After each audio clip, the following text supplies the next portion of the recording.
You're listening to Ship History Radio from the Steamship Historical Society of America. Through recording, preserving, and educating, our mission is to share the impact of engine-powered vessels, their crews, and their passengers with future generations. To learn more about our organization, visit SSHSA.org. My name is Aimee Bachari, and I'm the Education Director. Today, I'm at the Arklow Maritime Museum in County Wicklow, Ireland, to speak with historian Jim Rees about the role of two Arklow fishing vessels that came to the aid of the Lusitania on the 7th of May, 1915. Thank you for joining us today. You're very welcome. Can we start by hearing about your background in history, the books you've written, and your role here at the museum? I was always fascinated by history. I was born here in Arklow and I spent all my life here except for 5 years over in Liverpool in England. And it was just the history of the place, and particularly maritime history, because Arklow is such a maritime-minded town. And it was impossible to be born down around, particularly in the fishery area of Arklow, not to be caught up in history, not to be caught up in the maritime element. And that led into a few things. My other interest, I was always interested in writing from my very early teens. So it's nice to have the two interests blend. That I'm not a novelist, I just can't make stuff up. But if you're into history, there's better stories have already happened. You just have to find them. You just have to investigate them more. And I've always said, I don't care if you're interested in politics, warfare, romance, you name it, gangsterism. Better stories have really happened. And even in a small town like this, the number of stories, the richness is all there. And so in 1985, me and another guy, Liam Charlton, decided all the ships that had been here and had come and gone, and there was no record between two covers of those ships. It was all there in Lloyd's registers and everything else, but not in a book form. So we researched and wrote Arklow, Last Stronghold of Sail, and that brought the ships from the earliest we could find right up to 1985 when the book was published. That then I was looking for something else when that book was done, and I came across Robert Halpin from Wicklow town, 15 miles up the coast. And Halpin was a major 19th century international figure because of telegraph cable laying across the Atlantic and elsewhere right down to Australia. And he was also the longest serving commander of the largest ship on the planet, the Great Eastern. This was a guy who was born 15 miles up the coast and died up there. He always came back. There's something about places like Arklow and Wicklow. You can go away all right, but you're pulled back. There was a time in Halpin's career when he was involved in emigration, ships going across. That led me to famine emigration from the Arklow area. There's books, Farewell to Famine and Surplus People came out of that. And then there's been a few other books as well, like the history of the local lifeboat station. I'm now chairman of the Arklow Maritime Museum. The museum was set up in 1976, so we're coming up to 50 years on to go now. And I've been chairman for the last 4 years. And we're really getting a second wind.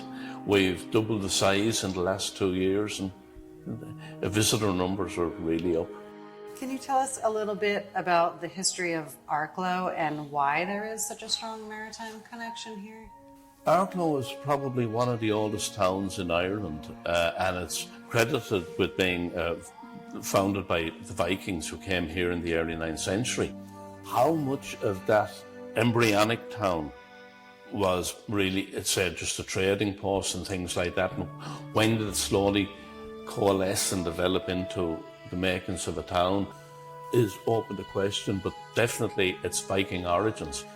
And there have been people living in the area for 5,000 years before, but pre-Viking Ireland didn't have towns. The houses were dotted around. They didn't have the street systems like we know today. And so it was the Vikings established the first towns in Ireland: Dublin, Cork, Wicklow, Arklow, Wexford, Waterford, so on. And So there's always been that maritime element. People who were in Arklow never looked at the land. They always looked to the sea for fishing, for trading, and so on. So much so then that even when we get into the 19th century, the first RNLI station in Ireland was here in Arklow, established in 1826. It's coming up to 200th anniversary now. There's always a thing, and as I say, where if you were born in the fishery area, you weren't thinking about it all the time, but you were just conscious of this maritime heritage. Yeah, it's all around you. Yeah, Yes, you couldn't avoid it. Can you talk about the Maritime Museum here and what are the types of things visitors might see on display? As I mentioned, the Maritime Museum actually opened in 1976, but there had been 3 years before that trying to get it together. In the 1960s, Ireland had its very belated industrial revolution. It had always been agriculture. And then the 1960s realised we're going to have to finally come into the 20th century. And government policies where there were some very good politicians who could see beyond the next election and what was good in the long term. And obviously, I mean, life at sea, whether you're sea trading or fishing, it's hard. Suddenly you're offered a job at home, better wages, more security, and easier work. So an awful lot of people did turn their back on the traditional occupations and went into local factories that were springing up. And then suddenly, by 1970, certainly, people were looking at it was no longer a rich tradition. It was a reminder of poverty. And all these souvenirs that come from all over the world were being dumped into skips and dumpsters. And a Christian brother in local school here in the late, in about 1972 or 73, thought, God, this is terrible. And other people started to be aware of it too. We're losing all this heritage. And so this Christian brother got some of the sixth-year students to go around and collect as many items as possible, organise an exhibition over St. Patrick's weekend of 1973. Patrick's Day, I think, fell on the Sunday that year, but decided to have a weekend. And of course, you had the bank holiday after it, so there was a 3-day exhibition in the school. And over 3,000 people filed through. Now, don't forget, the population of Arklow at that time was about 6,000. But 3,000 people filed through that exhibition. Everything was documented from start to finish, how much money was spent on postage stamps and what came in and who had what. But people realised we have to stop this, we have to save this heritage. And it took about 3 years then, a committee was formed and work carried on, and it opened in 1976. It was further up the town at that time on the railway road. It was there until 2009. In 2009, we had this option of a space here in the Bridgewater shopping centre, and we took it up. And 2 years ago, we extended into this adjacent unit. So we're now twice the size, and we've over 2,000 exhibits. It's still mainly maritime, but we're trying to be more inclusive, because I know we find it difficult, but an awful lot of people are put off by the word maritime. They're, I'm not interested in boats, I'm not going in there. Yeah. So we're trying to get this across. You cannot have a museum of Arklow that is not going to be at least 70% maritime. But we are opening up to that 30% as well to tell the fuller picture. So that's the process we're in at the moment. We're a strange structure in that we're a community museum. We are not a county council museum or anything like that. We don't get, there is no funding there on a regular funding. We keep the lights on by the people coming in the door. And we're governed by a voluntary committee. At the moment, there's 11 on that. But the day-to-day work is carried out by 6 staff who are paid through community enterprise schemes.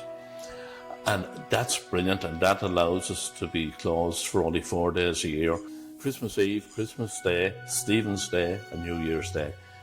that's it. We're open every other day of the year. So let's move on to the Lusitania now. Can you give us a bit of a brief history about the ship, what happened to it, and why it was important to the course of World War I? The Lusitania was one of the finest ships at the turn of the century. It was really up there with the Lusitania, the Mauritania. These were world-class, blue-ribboned vessels. And when World War I broke out in 1914, there was always the element, Britain particularly was from the beginning trying to get America to join in on that. But America had its non-interventionist policy at the time, and it said, no, let Europe look after its own problems. It was always going to take a major attack on American citizens or American property to change that. And there's the suspicion now that the Lusitania or something similar was always going to be used as a pawn in the whole thing. The Lusitania in 1915, May 1915, left New York bound for Liverpool. And it was suspected, even at the time, that she was carrying munitions, which was a no-no. That made her a combatant. And as she approached Ireland, vessels that should have been in the area, British support vessels, but for some reason were not, because it was already known that there was a German U-boat, U-20, operating in the approaches to down off southwest Ireland. And the U-20 saw the Lusitania, had the order because it was believed she was carrying munitions, and she was torpedoed.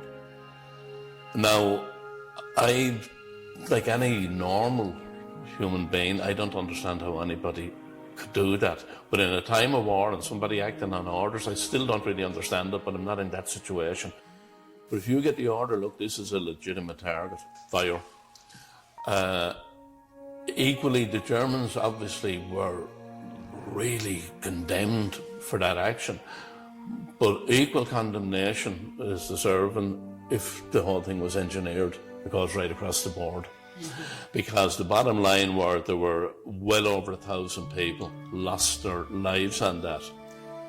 Because there were so many Americans on it, then America started to take notice. Look, this is an attack, and there was a division in the States at the time. Should we join in? Should we not? This gave ammunition to go to our lobby.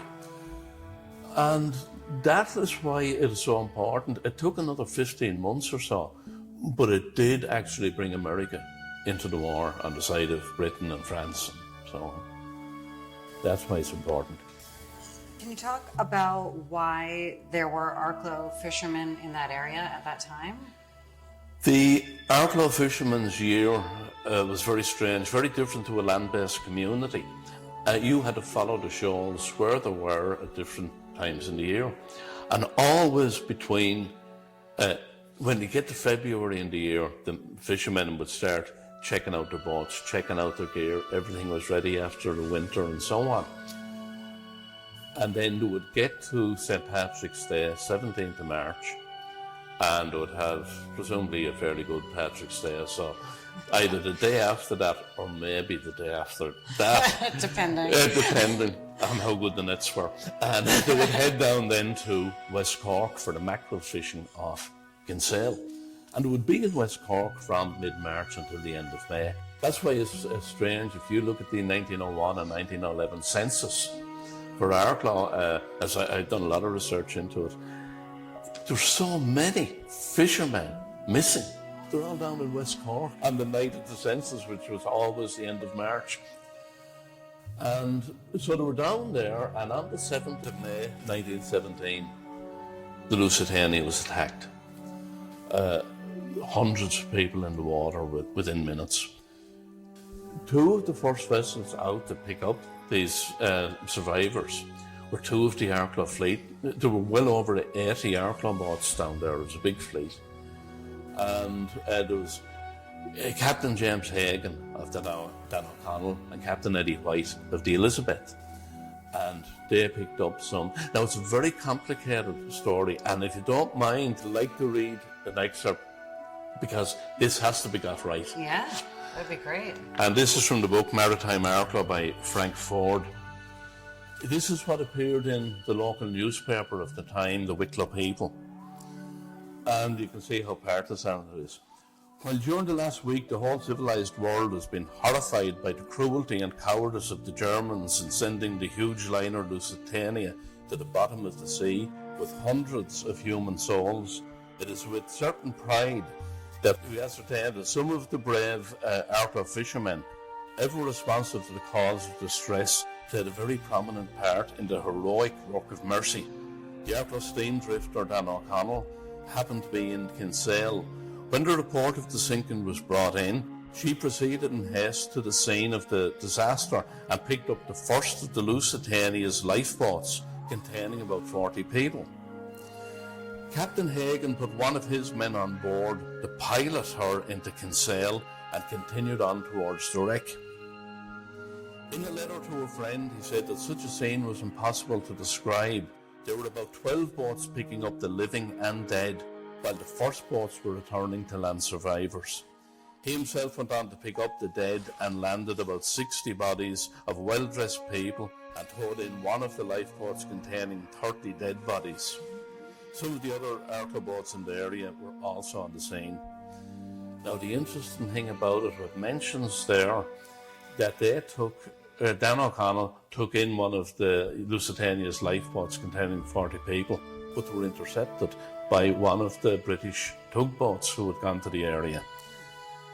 As I said, James Hagan had Dan O'Connell, and the Elizabeth was Eddie White. Dan O'Connell and Elizabeth were haunted by, this is very strange, very interesting, were haunted by the naval tug Stormcock as they returned with survivors. Eddie White, the skipper of the Elizabeth, was off the harbour mouth of Kinsale when Commander Shee of the Stormcock halted them and ordered them to hand over his survivors. White protested, as did Jimmy Hagan of the Dan O'Connell, that there were others waiting to be rescued at sea. Some of the women on board said White were in a very bad way. He wanted to get them to Kinsale as quickly as possible, but Shee threatened, "If you don't stop, we shall sink your boat." The Elizabeth's boat from the Lusitania was taken in tow by the Stormcock, which headed back to Kinsale. Now, that was such a waste of time, and there were people lost because of that delay. But that threat that they were going to blow these out of the water if they didn't command, and they were told to go back into Kinsale and not come out. They couldn't resume fishing or anything else for 4 days. And don't forget, there was no social welfare or anything else. That was lost time, even looking at it on that level. So they were made go in until the whole thing of the Lusitania had died down. Lusitania had sunk, there was nothing else to see. And the rescue operations, the Royal Navy, for whatever reason, did not want the rescue operation seen by these private boats. There was an inquiry into it, and I've read it several times, and I can't really understand the full outcome of it. A lot of the information came under war censorship, and so that covered a multitude. But what happened then when, after 4 days, and the Dan O'Connell and the other Arklow boats were allowed back out into sea, they said no point resuming fishing. Their heart wasn't in it anyway, so they just came home. And while they were on the way up from Kinsale back up to Arklow, they were sorting out the nets and things like that. They found a shoe. It is the shoe of a teenage girl. Now, we don't know her nationality, we don't know her name, we know absolutely nothing about her. For a while we said, at least it's upbeat, because she must have survived, she must have been taken out of the water for her shoe to be on the Dan O'Connell. Until you come across the reference that Dan O'Connell also took on some dead bodies. Now we can't be sure. Is that shoe that we have here in the museum, is that shoe from the survivor or a victim? We don't know. Oh, bit of a mystery. Absolutely a mystery. And I reckon it's one of our favourite items here. It's an interesting story, and I think it creates a bit of mystery too. It does, and I think it's such It is such a massive story. Here's one of the finest ships at the time, pivotal in getting America into the war, and it was all big screen stuff. But here's a shoe belonging to a teenage girl. It suddenly makes it very human. Yeah. So the Arklow fishing boats only got one attempt at rescuing people. Is that right? And Because we're then not they were allowed back stopped. out. No. That's interesting. Yeah. You would think you would allow any boat in the area to assist in any way they Well, could. you look at the other side of kind of the same coin, at Dunkirk. The British were begging for boats of all sizes to go to Dunkirk to rescue fellas to get them back, understandably. Right. But they would not allow that for the Lusitania 25 years earlier. Yeah. Interesting. Very. Well, thank you so much. I appreciate your time today. Oh, that was a pleasure. The Arklow Maritime Museum is open daily from 10 a.m. to 5 p.m., except for Christmas Eve, Christmas Day, St. Stephen's Day, and New Year's Day. Because it's a community-run museum without government funding, admission fees ensure that the museum can continue its work. It costs €7 for an individual, €5 for seniors or students, and €15 for families. Thank you for listening to this episode of Ship History Radio. We hope you enjoyed hearing about the Arklow Maritime Museum and Arklow fishermen's role in the rescue of the Lusitania sinking. You can learn more about our podcast at shiphistory.org/radio. To learn more about the Steamship Historical Society, visit sshsa.org.